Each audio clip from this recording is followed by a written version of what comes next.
This is the Big Deal feature on theBreaker.news podcast. My guest this week is John Rustad, the leader of the Conservative Party of B.C, the opposition in the British Columbia legislature, and the MLA for Nunchako Lakes.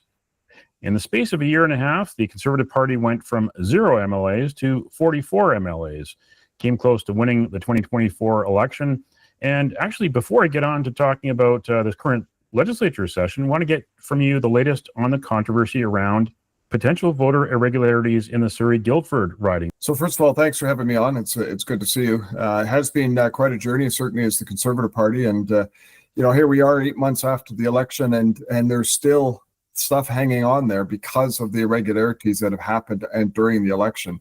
The things that we have discovered, not just in the Guildford riding, but in other ridings, are shocking. The fact that Elections BC does not check to see if you're a Canadian citizen.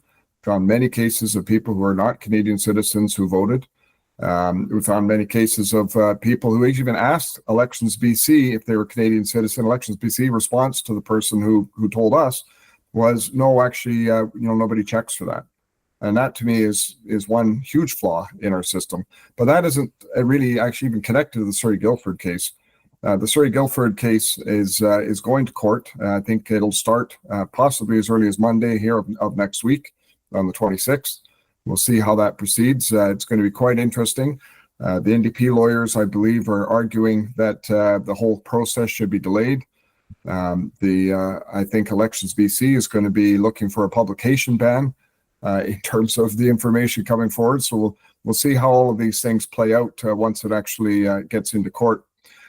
But the good news is the chief judge in the province has said that this is a case of significant public interest. So they've advanced the case to this spring. It was originally going to be scheduled for the fall. They have a senior judge who has been assigned to the case. So I'm confident it'll have an opportunity for a good hearing. And going into the final week of the spring legislative session, for you as leader, what have been the highlights and the lowlights for you and your caucus? Well, going into the session, we had so many new people. It was an unknown. How would they perform? How would we be able to, as a Conservative caucus, be able to hold the NDP accountable? And I have been incredibly proud of our team. The way they have performed the legislature as their critic roles, the way they have been speaking in the legislature, whether it's question period or whether it's to various bills or other statements in the legislature, everybody has really risen to the occasion. I'm really proud of what we have as a team. So it's been good. And as an opposition, I've been in government, as you know, for a long time, or as an MLA, I should say, for a long time.